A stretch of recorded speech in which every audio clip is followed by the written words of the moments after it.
Kita mulai ya. Ambil sumbu yang bawah. Assalamualaikum warahmatullahi wabarakatuh.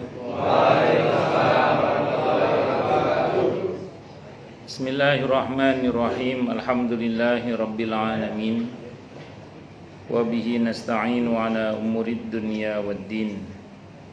Wassalatu wassalamu ala asyrafil anbiya'i wal mursalin Sayyidina wa habibina wa syafi'ina wa qurrati a'yunina wa maulana Muhammadin wa ala alihi wa ashabihi wa dhurriyyatihi ajma'in, amma ba'd. Ashhadu an la ilaha illallah wa ashhadu anna Muhammadar Rasulullah wa ufawwidu amri ilallah, innallaha basirun bil ibad. Hasbiyallahu la ilaha illa huwa alaihi tawakkaltu wa huwa rabbul arsyil azim. Qala Allah ta'ala fi kitabihil karim hikayatan an nabiyillahi Musa alaihi salam. Rabbi shrah li sadri wa yassir li amri wahlul 'uqdatam min lisani yafqahu qawli. Para alim, para asatid, para asatidah, para bapak dan adik-adik sekalian, hafizani wa hafizakumullah, bil khusus segenap pengurus Masjid Al-Munir dan segenap manajemen RPA serta karyawannya dan anak-anak PKL juga, semoga semuanya saja selalu dalam naungan rahmat, barokah, perlindungan serta bimbingan Allah Subhanahu wa taala. Amin Allahumma amin insyaallah. Dan tentu seperti biasa kita doakan semoga tempat di mana Anda bekerja ini diberkahi oleh Allah Subhanahu wa taala, sehingga pemiliknya, karyawannya, semuanya diberkahi juga oleh Allah Subhanahu wa taala. Amin Allahumma amin insyaallah. Pertama-tama tentu mari kita haturkan puja dan puji syukur kita ke hadirat Allah Subhanahu wa taala dengan berucap alhamdulillahi rabbil alamin. Mudah-mudahan dengan hamdalah ini nikmat dari Allah untuk kita ditambah. Karena Allah telah berjanji dalam Al-Qur'an di surah Ibrahim ayat 7, A'udzu billahi samii'il 'aliim minasyaitonir rajiim. Wa idz adzana rabbukum la in syakartum la azidannakum wa la in kafartum inna 'adzabi lasyadid. Jadi kalau kita bersyukur, sungguh nikmat dari Allah untuk kita ditambah. Dan kalau kita kufur, kita diingatkan oleh Allah akan siksa yang sangat pedih. Ini janji Allah, dan janji Allah dalam Al-Quran itu la raiba fih, tidak ada keraguan di dalamnya. Di antara penjelasan la raiba fih adalah siapapun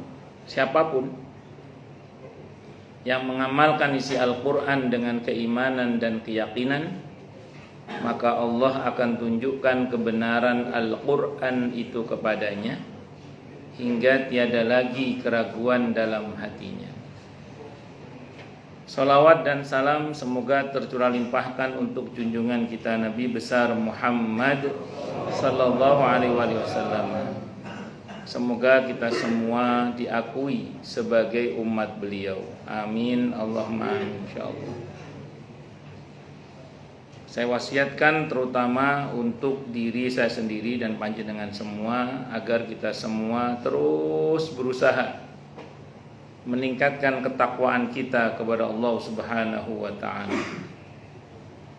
Karena dengan takwa itulah kita bisa memperoleh derajat yang sangat tinggi dengan sesungguhnya di sisi Allah Subhanahu wa taala. Hal ini didasarkan kepada firman Allah Subhanahu wa taala dalam Al-Qur'an di surah Al-Hujurat ayat 13. A'udzu billahi samii'il 'aliim minasyaitonir rajim. Ya ayyuhan nasu inna khalaqnakum min dzakari wa untha wa ja'alnakum syu'uban wa qabaila lita'arafu inna akramakum indallahi atqakum al-ayah. Wahai manusia, sesungguhnya kami telah menciptakan kalian dari seorang laki-laki dan seorang perempuan, berkembang menjadi bersuku-suku dan berbangsa-bangsa agar kalian saling mengenal. Sesungguhnya yang paling mulia di antara kalian di sisi Allah adalah yang paling bertakwa. Allah juga berjanji akan memberikan bonus bagi siapapun yang sungguh-sungguh bertakwa kepada Allah, berupa solusi atau jalan keluar dari setiap masalah yang dia hadapi. Dan Allah juga berjanji akan memberinya rizki dari arah yang dia tidak duga sebelumnya. Hal ini didasarkan kepada firman Allah Subhanahu wa taala dalam Al-Qur'an di surah At-Talaq ayat 2 dan 3. A'udzubillahi samii'il 'aliim minasyaitonir rajim. Wa may yattaqillaha yaj'al lahu makhraja wa yarzuqhu min haitsu la yahtasib.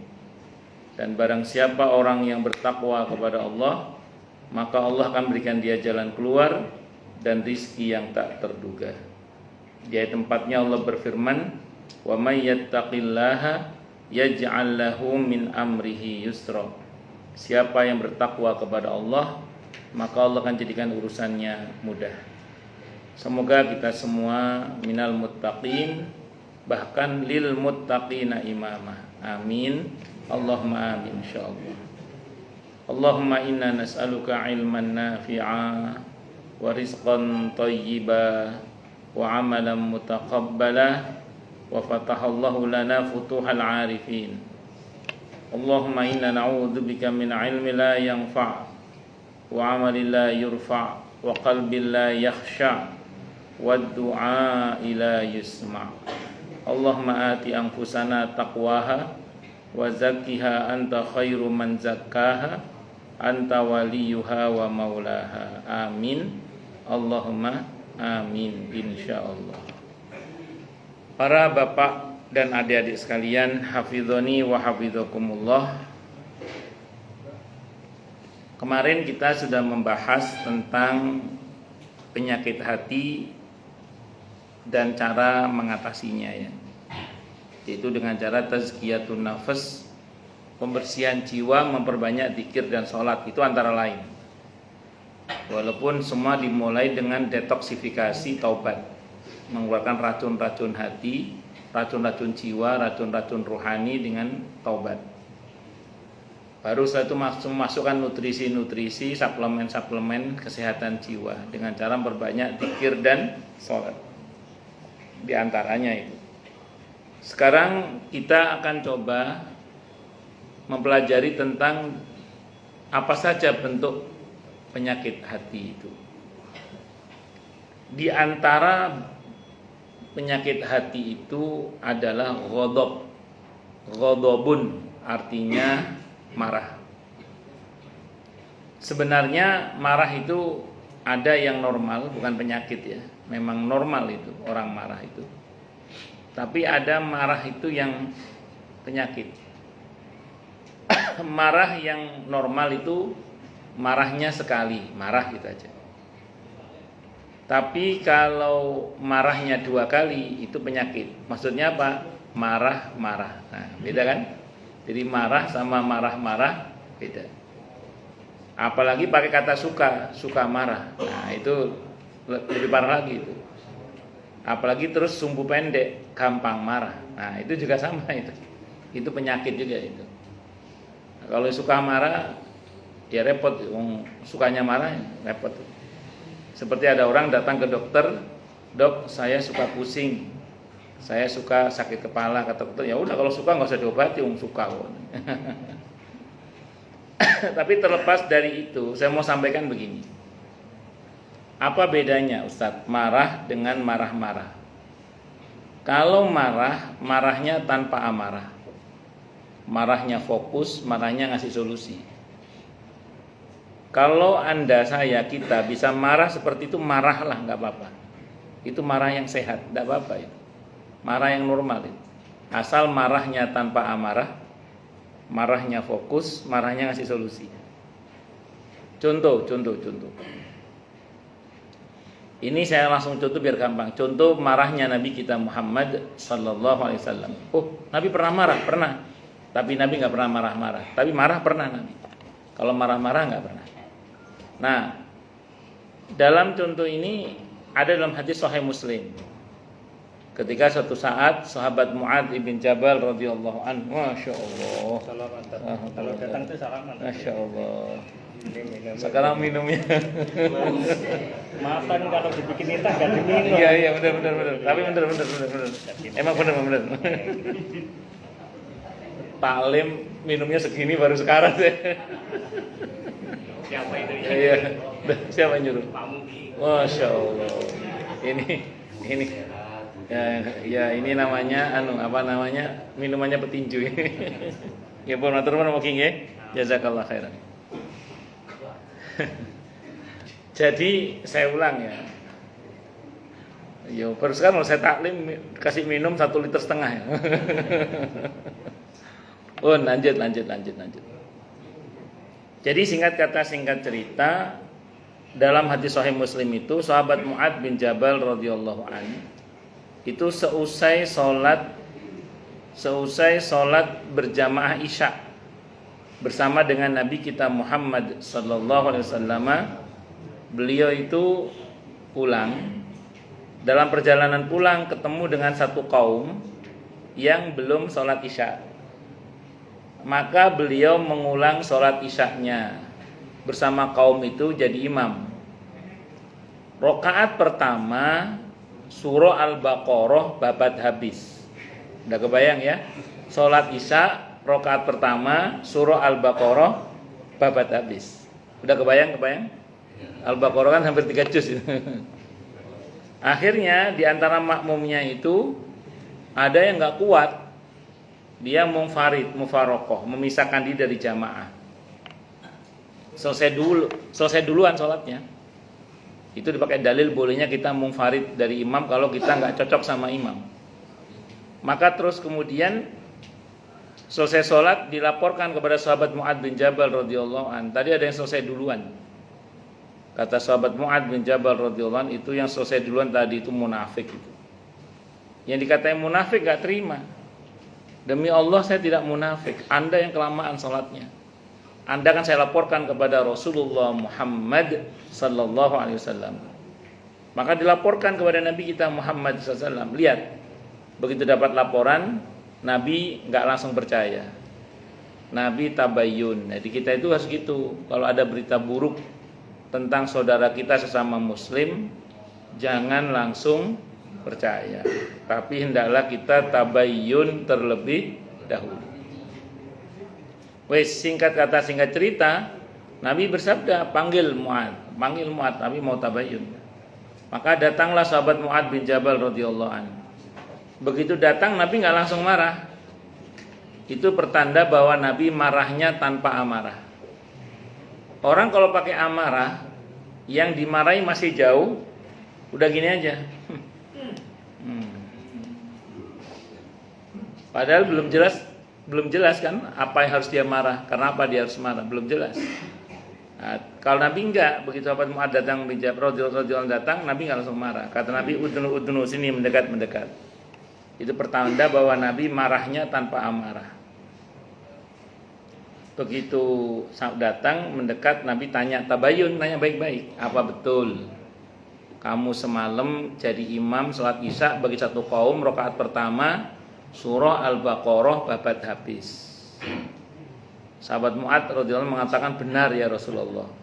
Senang dikira mau dipuji. Benar ya Rasulullah. Begitu jelas di mana beliau harus marah, di situ beliau marah. Afatanun anta ya Mu'adz, di situ. Ya. Silakan kalau mau minum dulu. Jadi apakah kamu akan membuat kekacauan dalam agama ini wahai Mu'adz? Saya mau gaspol tadi sebenarnya, kok nggak tega sama yang sepuh-sepuh, takutnya kaget. Makanya saya tahan dari teriaknya. Biasanya saya tuh pol teriaknya itu biasanya. Jadi saya ulang ya. Apakah kamu akan buat kekacauan dalam agama ini wahai Mu'ad? Kemana kamu terhadap surah Sabbihisma Rabbikal A'la? Kok Al-Baqarah loh, kok nggak surah Sabbihisma Rabbikal A'la? Kalau bahasa kita. Ya, Nabi itu gitu. Jadi begitu jelas di mana harus marah, beliau marah. Terus marahnya fokus, nggak kemana-mana marahnya. Ada orang itu kan kalau marah itu ngabsen binatang seragunan itu ada. Jadi binatang sekebun binatang itu di absen. Apalagi kalau yang absen orang Jawa Timur, wah binatang tertentu yang keluar itu. Singkat kata singkat cerita, begitu marah Nabi fokus marahnya. Apa kata beliau kamakal, ini mafhum riwayatnya. Di belakang kamu itu Mu'ad, ada yang punya anak kecil, ada yang punya hajat, ada yang orang tua, ada orang yang sakit. Fokus marahnya Nabi, gak kemana-mana. Terus ngasih solusi. Kalau kamu mau lama wahai Mu'ad, kerjakan saat kamu sholat sendiri. Nah, panjenengan proses saya sendiri. Kalau bisa marah seperti itu, marahlah. Tidak apa-apa. Itu namanya marahnya tanpa amarah, marahnya fokus, marahnya ngasih solusi. Itu bukan penyakit yang begitu itu. Memang normalnya marah. Nah, jadi itu bukan penyakit itu. Bisa dimengerti nggih? Nah, itu yang pertama. Kemudian yang kedua, kalau marah-marah. Kalau marah-marah berarti bagaimana? Kalau marah-marah berarti marahnya pakai amarah. Gak jelas di mana harus marah. Jadi nggak suka berbuat yang nggak jelas gitu loh. Nggak jelas di mana harus marah, tahu-tahu marah aja. Gampang marah, suka marah, sumbu pendek, mudah tersulut emosinya, bla bla. Itu penyakit itu. Satu. Yang kedua, kalau udah marah, marahnya nggak fokus. Ya tadi marah sambil ngabsen binatang seragunan tadi itu. Marahnya 7 menit, 7 jenis binatang keluar semua itu. Atau marah dengan sikap merendahkan, itu sudah nggak fokus itu marahnya. Udah gitu marahnya nggak ngasih solusi. Udah gitu marahnya nggak ngasih solusi. Jadi marahnya tanpa amarah, marahnya pakai amarah, marahnya nggak fokus, marahnya nggak ngasih solusi. Jadi bisa dipahami ya? Nah, yang model begini penyakit itu namanya.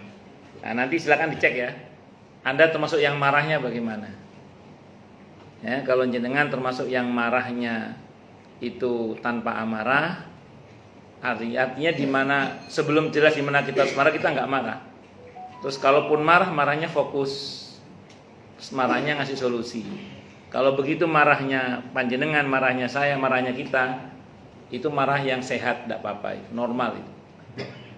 Yang bahaya itu adalah kalau kita itu marahnya pakai amarah, nggak jelas di mana harus marah, tahu marah aja. Udah gitu nggak fokus marahnya, itu tadi marah sambil ngabsen binatang tadi itu. Terus udah gitu nggak ngasih solusi. Paham gak?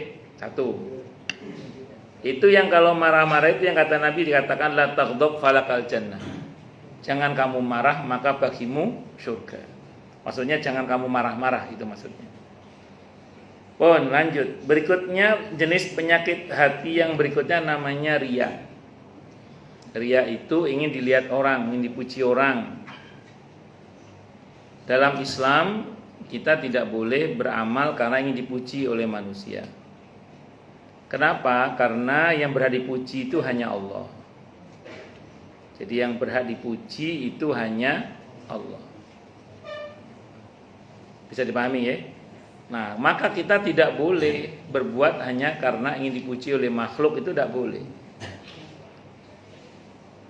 Maka orang yang ikhlas, ada atau tidak ada orang, dia tetap baik. Maka kalau panjenengan pengen tahu aslinya panjenengan, kalau kita pengen tahu aslinya kita ya. Kalau kita pengen tahu aslinya kita, pada saat nggak ada orang kecuali Allah dan kita saja. Pada saat tidak ada siapa-siapa kecuali Allah dan kita saja, itulah aslinya kita.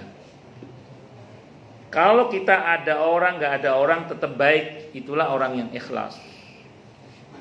Makanya orang yang ikhlas itu dipuji, dia tetap baik, dicaci pun tetap baik dia.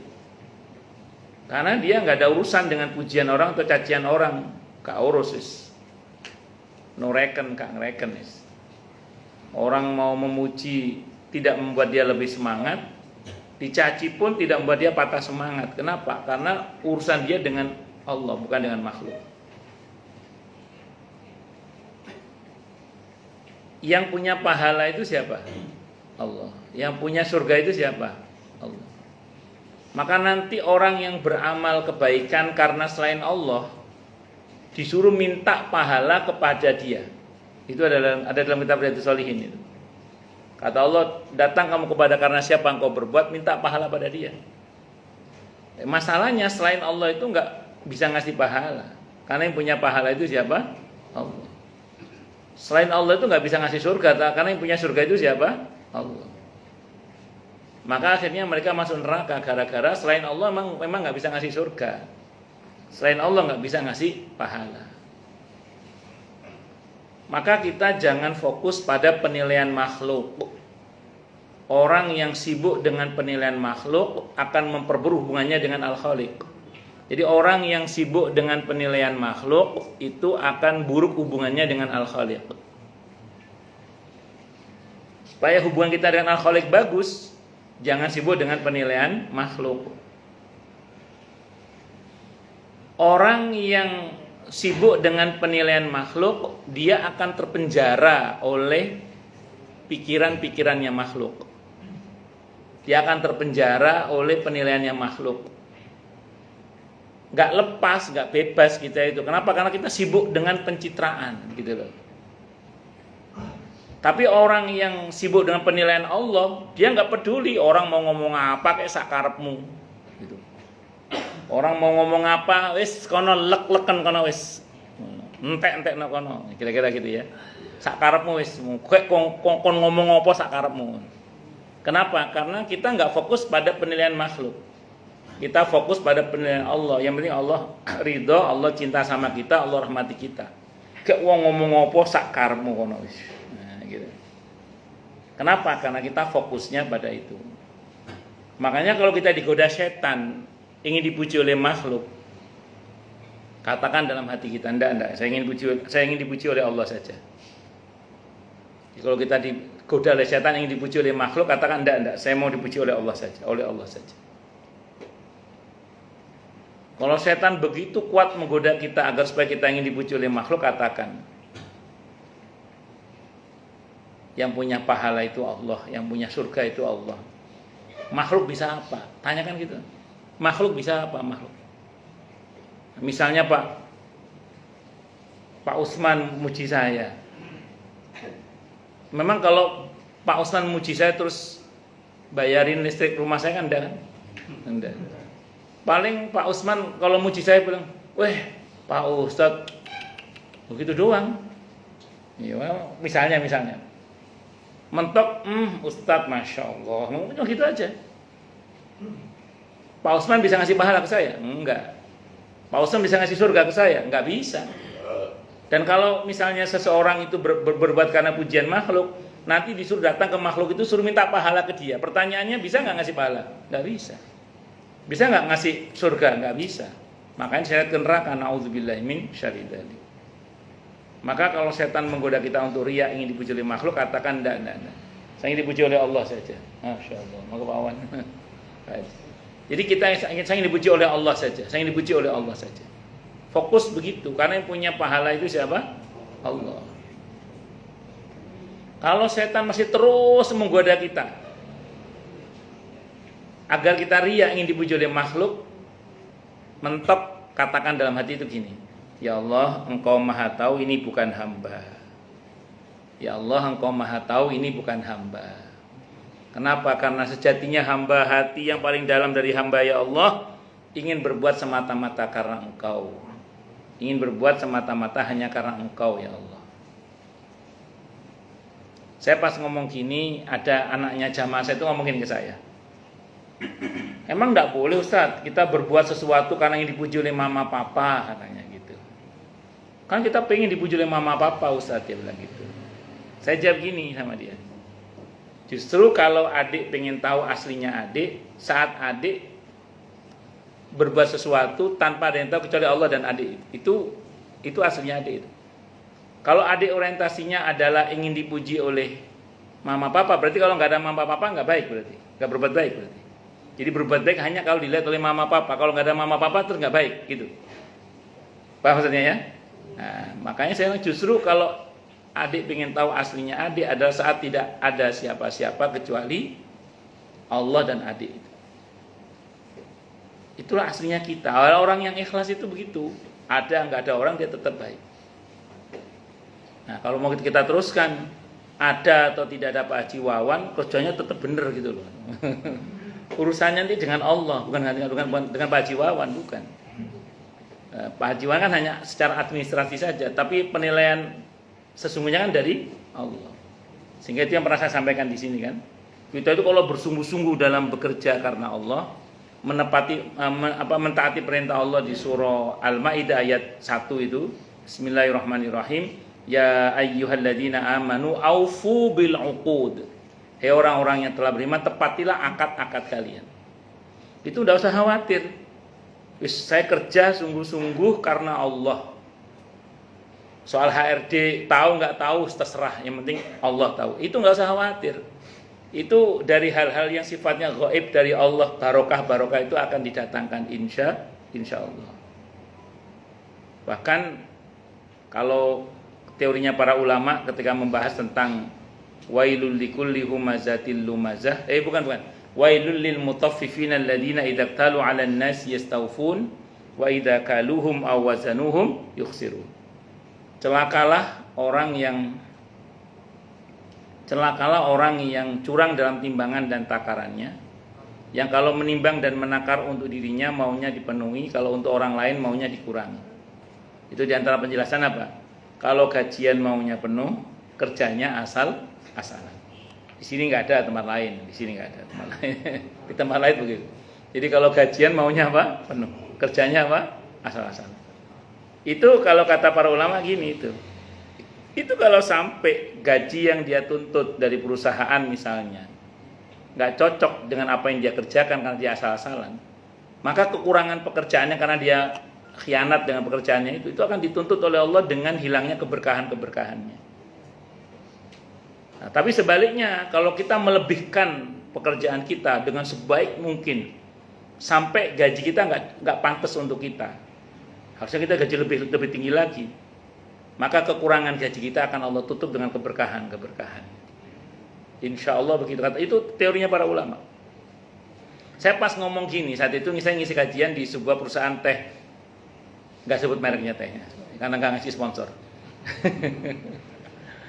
Itu saya pas habis ceramah begitu, ada karyawan mendekati saya. Dia bilang sama saya gini, bener Ustaz, bener katanya, bener. Bener gimana Pak? Gini Ustaz, saya ini kerja tim Ustaz.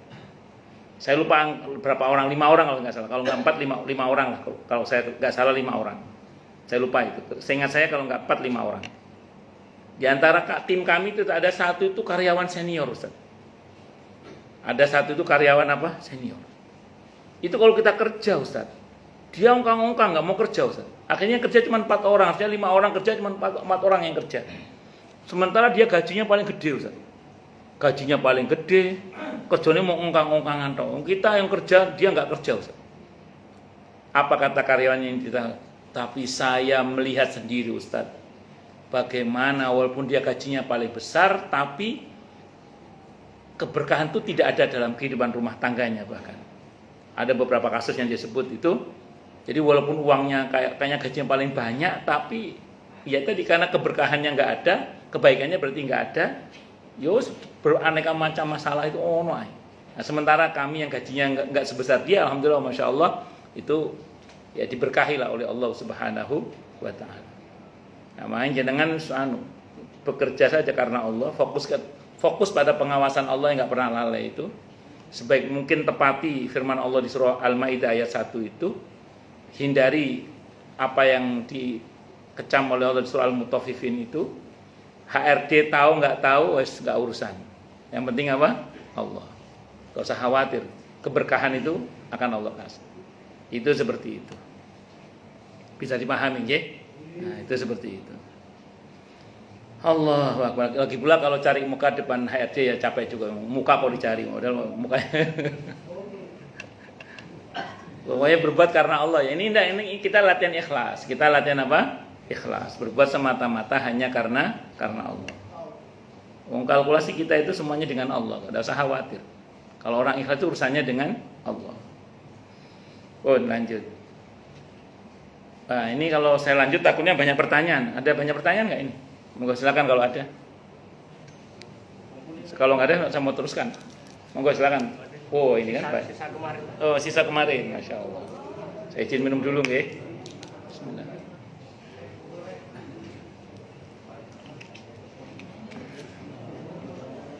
Alhamdulillah. Baik. Nanti kalau nggak ada kita teruskan lagi ngaji. Ustadz, apakah boleh zikir atau istighfar kepada Allah sambil main HP? Oke. Sekarang gini ya, kita bicara konsep dasarnya dulu ya. Konsep dasarnya dulu. Konsep dasarnya itu gini, kalau di dalam surah Ali Imran ayat 190, 191 dan seterusnya tentang ulil albab itu ulil albab itu adalah alladzina yadhkurunallaha qiyaman wa qu'udan wa 'ala junubihim wa yatafakkaruna fi khalqis samawati wal ardh rabbana ma khalaqta hadza batila subhanaka faqina adzabannar. Ulil albab itu orang yang punya kesadaran zikir dan fikir sekaligus. Zikirnya berdiri, duduk, tidur, di semua keadaan dia zikir. Siti Aisyah radhiyallahu anha mengatakan Rasulullah Muhammad SAW itu zakarallah fi kulli ahyani. Beliau banyak menyebut dan mengingat Allah dalam semua keadaannya. Jadi ya kalau kita pakai perbandingan daripada nggak zikir, yang mending zikir sambil main HP daripada nggak zikir sama sekali. Ini kalau kita pakai ilmu daripada timbangannya. Tapi kalau kita bicara adab, tentu menjaga adab itu lebih baik supaya nilainya lebih sempurna. Al-Imam An-Nawawi rahimahullah beliau mengatakan sepatutnya lah orang yang berzikir ini yang jaga adab ya, yang jaga adab. Sepatutnya orang yang berzikir kepada Allah itu dalam keadaan suci kalau bisa, menghadap ke arah kiblat dan penuh rasa harap dan takut kepada Allah Subhanahu wa taala. Itu kalau kita menggunakan adab. Prinsip ya, saya ulang, ada masa di mana kita mungkin kita zikir sambil jalan, tidak ada masalah dan Allah mengizinkan. Ada masa di mana kita zikir sambil nyetir mobil, sambil ke pasar, sambil masak, sambil bawa anak, sambil macam-macam lah. Tapi ada masa di mana kita berzikir dengan menjaga adab yang sempurna tadi itu. Jadi semua ada masanya masing-masing. Cuma kalau Anda nanya saya, ya daripada main HP terus gak zikir, yang mending main HP sambil zikir. Itu kalau kita menggunakan ilmu timbangane. Oh, lanjut. Ustadz, apakah suami yang meminum ASI istri?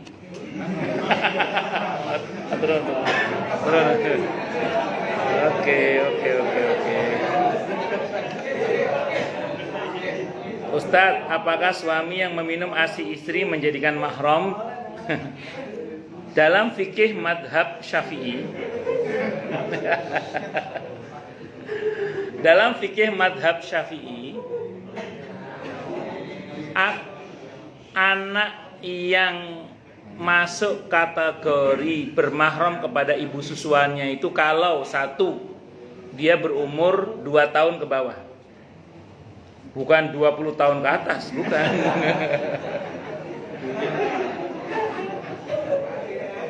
Kalau 20 tahun ke atas suami nyusu sama istri, enggak jadi mahram.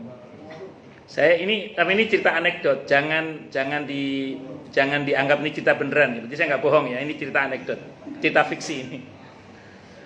Ada maling masuk ke rumah seseorang.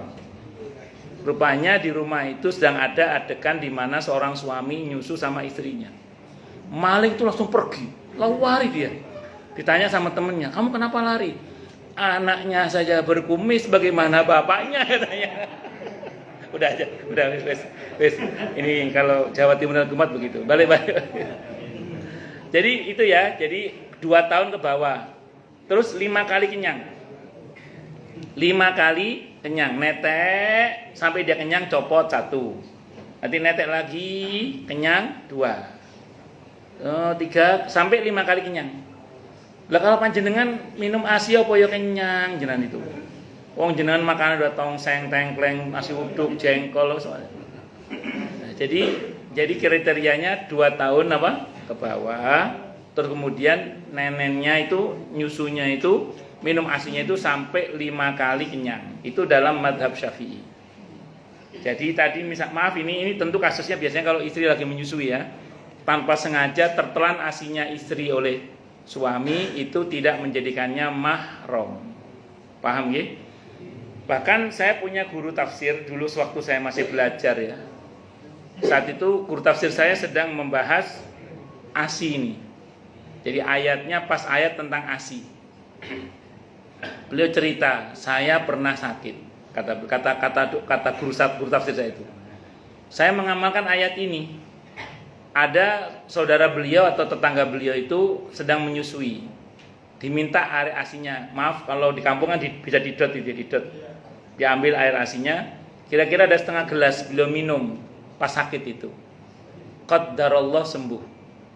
Itu diantara manfaat air ASI itu. Jadi beliau minum air ASI itu pas beliau sakit. Qaddarallah sembuh. Apakah menjadi mahram ya? Enggak. Wong usianya sudah bukan 2 tahun tapi 20 tahun ke atas. Matan nggih. Ini berikutnya Pak Ustadz, apa boleh pakai sendal orang yang tertukar di masjid? Begini enggak apa-apa. Saya mau tahu. Begini.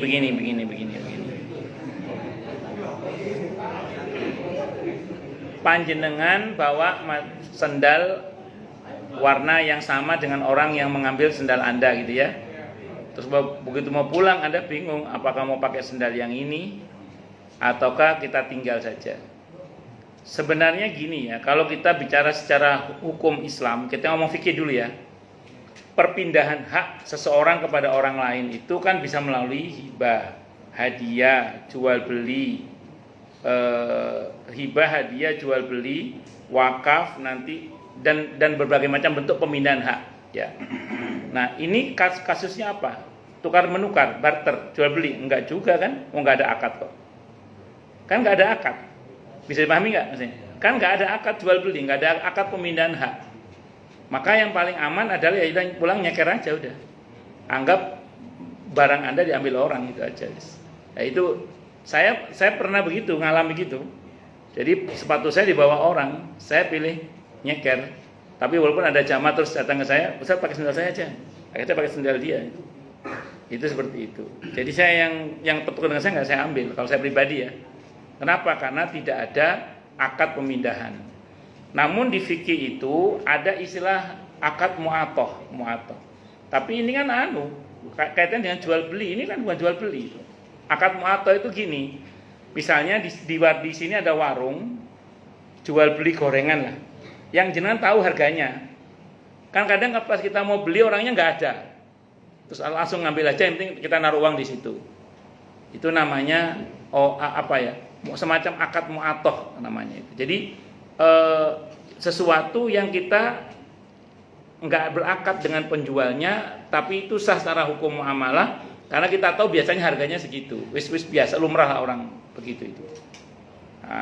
Tapi ini kan tetap aja nggak masuk ke situ. Nggak ada akad jual beli, juga tidak ada akad tukar menukar. Nah ada satu lagi dalam fikih itu ulima ridhohu. Tidak ada sesuatu yang boleh kita ambil karena kita tahu insya Allah orangnya pasti ridho. Ulima ridhohu namanya. Kalau di fikih itu ada aturan ini ada dalam Fathul Mu'in ya. Misalnya panjenengan ada mangga tetangga yang jatuh di luar pagar. Jatuh di mana? Di luar pagar. Itu kalau di fikih, kalau Anda yakin orang yang punya mangga itu tidak masalah mangganya diambil, ambil aja nggak apa-apa. Tapi kalau Anda tahu ini tipe orang yang poli pakai dal, bahkan dosanya pun diminta, kan ada orang itu dosanya diminta tidak boleh, itu ada. Saking pelitnya. Maka yang model begitu, yang paling aman di fikih jangan diambil. Yang paling aman dalam fikih jangan diambil. Walaupun secara uruf, kalau di kampung saya itu, di kampung saya ya, misalnya ada orang punya jambu gitu ya, anak-anak kecil itu bisa teriak, Pak Le, jauh jambu nih. Iya, ada ya wes, ambil, oke kita ambil. Kadang ada yang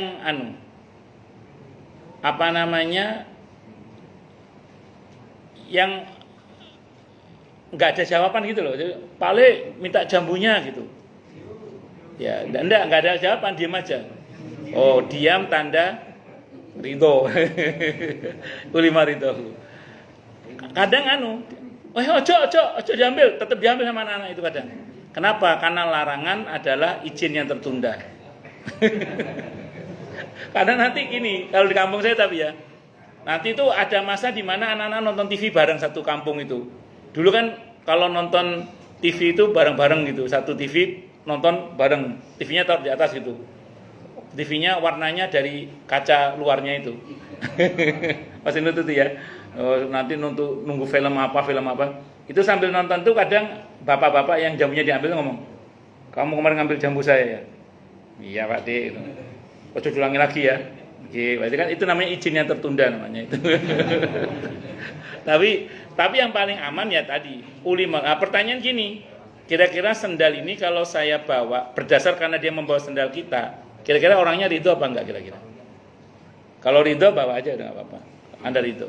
Walaupun memang gini, ini kan perkara syubhat ya istilahnya, perkara yang nggak jelas. Kalau dalam Islam itu menjaga diri dari hal yang syubhat itu tentu lebih baik. Nah, jadi kalau saya pribadi sih saat itu mengambil sikap nyeker saat itu. Bahkan saya 2 kali mengalami begitu itu, Pak. Di masjid sendal hilang itu. Akhirnya pulang itu mampir ke toko sendal. Nyari sendal dulu. Kalau yang satu kali lagi itu yang di PWI itu ada jamaah yang ngasih saya sendal. Kalau yang saya sempat beli sendal itu pas sholat di Masjid Amar Ma'ruf yang di Bulak Kapal. Hilang masjidnya apa? Hilang apa? Sendal saya. Ya, bukan. Hilang helm juga pernah di masjid semua itu. Hilang helm juga pernah. Alhamdulillah pernah hilang di masjid, berarti rajin-rajin ke masjid. Daripada sendalnya nggak pernah hilang di masjid gara-gara nggak pernah ke masjid. Oke, monggo silakan. Ustaz, kalau misalnya itu sendal yang ketukar. Oke, kenapa? Kita pulangnya terakhir di masjid itu udah nggak ada jamaah lagi, tapi ada sendal satu gitu misalnya. Itu barangkali orang yang ngambil sendal kita, kalau kita pakai gimana? Itu tadi kira-kira Bapak berkeyakinan dia ridho apa tidak? Kira-kira Bapak yakin dia ridho apa tidak? Kalau Bapak yakin dia ridho, silakan pakai. Tapi kalau Bapak ragu, kalau saya sering bilang ya, ini rumus dalam Islam ya, da'ma yuribuka ila ma la yuribuk. Tinggalkan apa yang kamu ragu kepada yang kamu tidak ragu. Jadi kalau kita ragu mending ya usah. Kalau saya pribadi sih sampai detik ini mengambil sikap nggak saya ambil, karena saya merasa dalam hati nggak nyaman aja sih membawa yang bukan hak saya. Istri ketukar misalnya, masa terus bawa istri orang? Nauzubillah min syarri dzalik. Ya kira-kira gitulah kira-kira. Yes. Baik. Oh masuk nggih. Saya baca lagi nggih matur nuwun. Berikutnya Ustadz, kawin lari. Ya Allah, ya Allah. Orang yang nanya pasti jomblo ini. Ustadz, kawin lari atau kabur tanpa wali, apa sah pernikahannya? Baik. Dalam fikih madzhab Syafi'i itu ada namanya wali adol. Wali adol itu wali terpaksa. Kasusnya kawin lari. Jadi misalnya gini, ini saya ngomong fikih ya, nggak ngomong akhlak, ngomong fikih, ngomong hukum. Misalnya ada seorang wanita punya kandidat suami yang walinya tidak setuju. Nah, karena walinya nggak setuju, maka dia pergi bersama laki-laki itu untuk dinikahkan oleh wali adol, wali terpaksa. Wali terpaksa ini bisa hakim, pejabat setempat yang punya kewenangan dalam pegawai KUA atau hakim pengadilan agama misalnya, wali adol, atau menggunakan wali hakim yang ditunjuk oleh wanita itu guna dia bersedia menikahkannya. Cuman kalau selain dari pegawai negara, ulama beda pendapat. Kalau tadi kan pejabat pegawai negara ya, pejabat yang berkaitan dengan itu kayak pegawai KUA, pengadilan agama, boleh. Itu ulama sepakat tidak apa-apa. Tapi kalau dia dari tokoh agama kayak ustadz misalnya, itu ulama beda pendapat itu. Pernah ada jamaah saya itu nikah dengan cara begitu di Cirebon sana katanya. Nanti saya tanya di alamatnya di mana gitu ya. Itu melalui ustadz katanya. Bahkan ada yang di Pondok Gede itu juga ada katanya itu.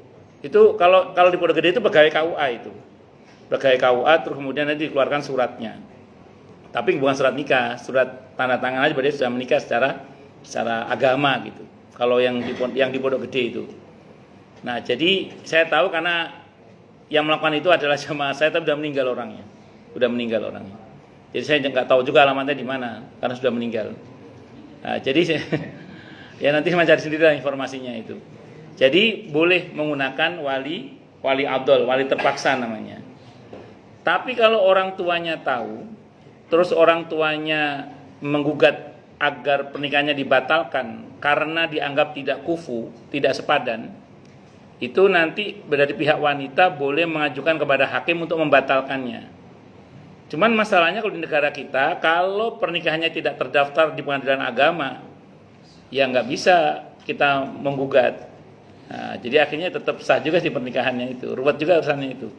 Maka kalau bisa sih semuanya setuju lah. Kan nikah ini tidak hanya bersatunya dua hati, tapi bersatunya dua keluarga.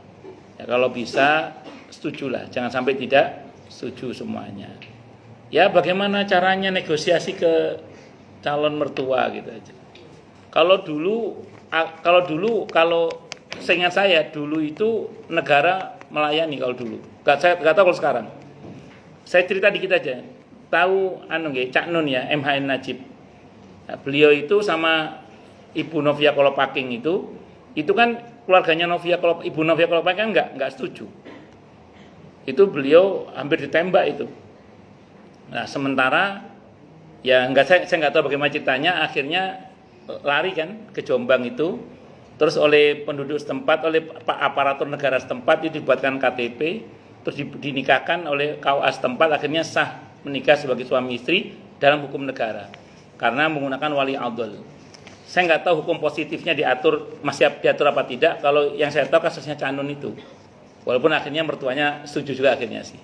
Nah, itu seperti itu. Nah, itu cerita beliau. Saya berani cerita karena beliau cerita. Dan saya juga baca beritanya saat itu. Itu seperti itu.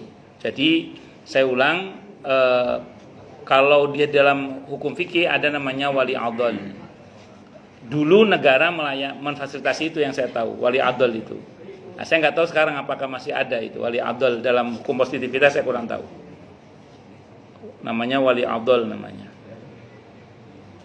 Tapi saya ulang ya, berumah tangga itu kalau bisa semuanya setuju lah. Kalau modelnya nggak setuju, sebanyak tantangan menggolek liane ae lah. Orang perempuan nggak cuma dia toh. Ya. Masalahnya yang mau sama saya cuma dia Ustaz yang boleh ngono. Nasib.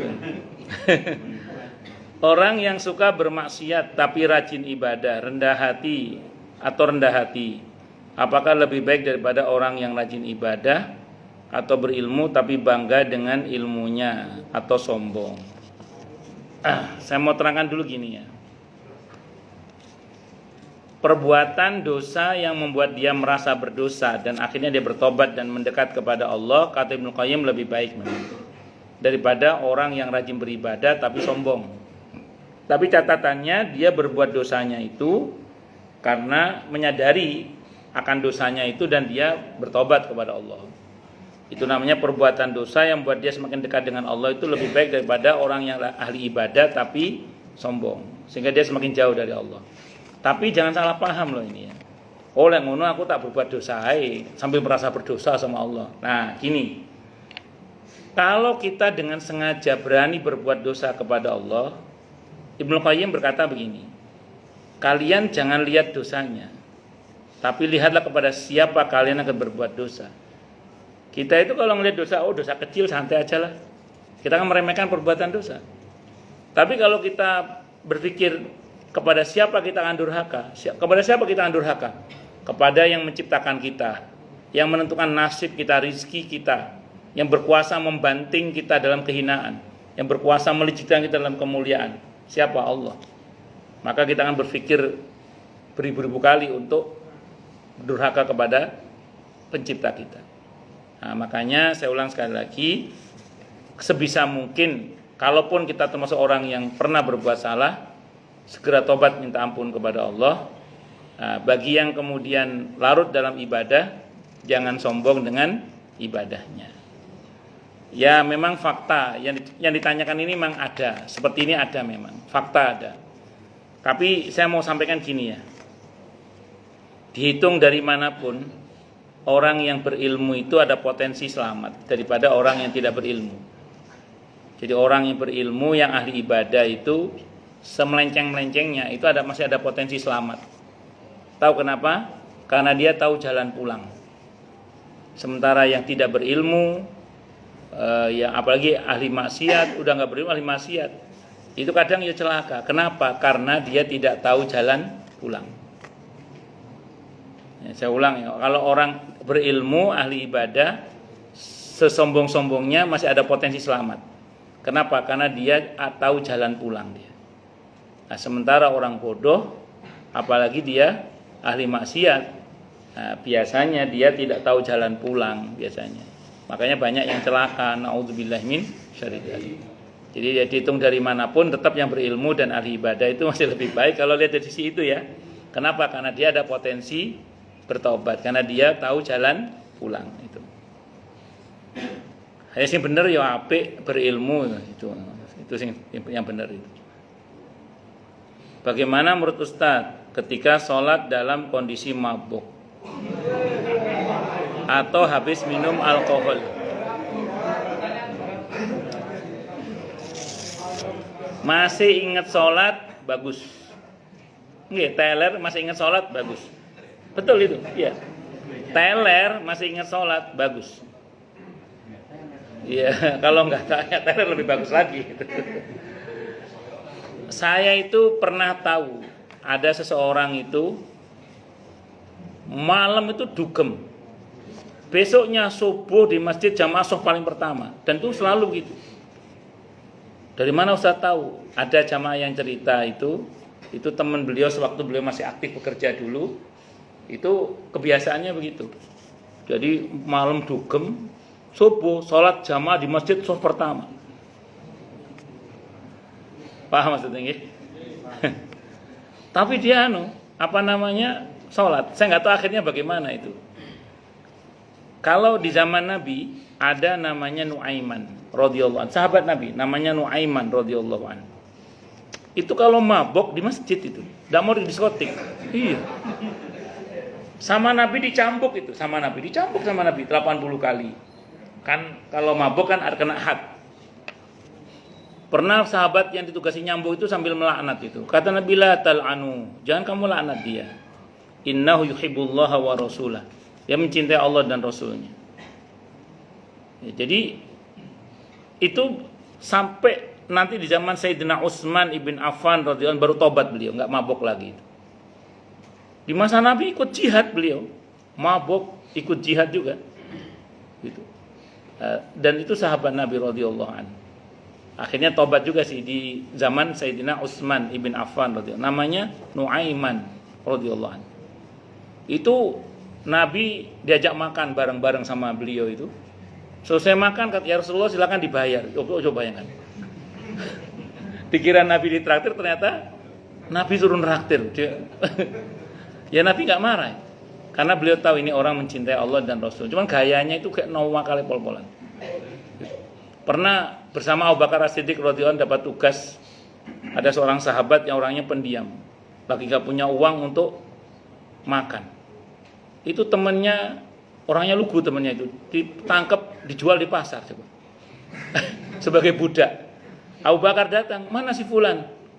Sudah saya jual sebagai budak. Loh, piye awakmu iku kok orang dijual sebagai budak? Di mana di pasar sana? Sama Abu Bakar ditebus lagi itu. Itu Nuaiman itu.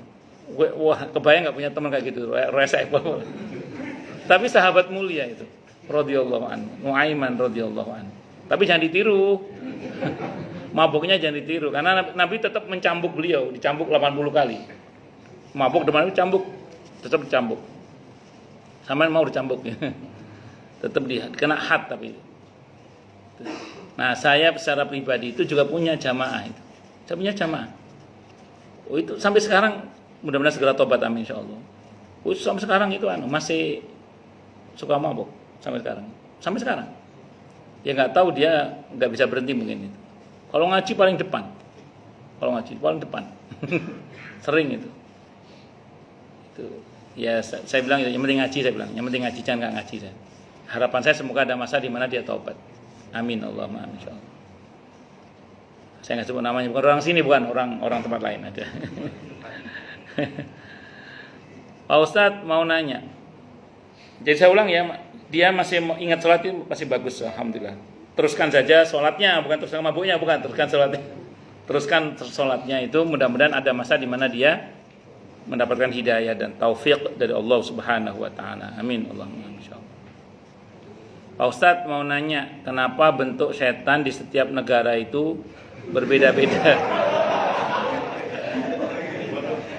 Ini mungkin maksudnya hantu kali ya. Maksudnya hantu kali. Ya. Jadi gini, dalam Islam itu yang kita wajib yakini adanya jin. Itu kita yakini jin itu. Kalau setan itu sifat. Dia bisa manusia, bisa jin, bahkan bisa binatang. Nah, mungkin maksudnya hantu. Nah, dalam Islam itu hantu itu tidak ada. Kata Nabi tidak ada hantu itu. Kenapa? Karena memang terbukti hantu itu adalah merupakan imajinasi satu masyarakat. Sebelum Islam datang di Jawa atau di Nusantara itu, hantu itu dulu hantu kepala Banaspati yang terbakar itu, terbang. Ya, ada mungkin orang Jawa tahu lah hantu Banaspati itu. Ya, kalau di Kalimantan rata-rata hantunya itu kepala dengan usus terburai. Ya. Kenapa? Karena dulu orang mati dibakar kalau di Jawa itu.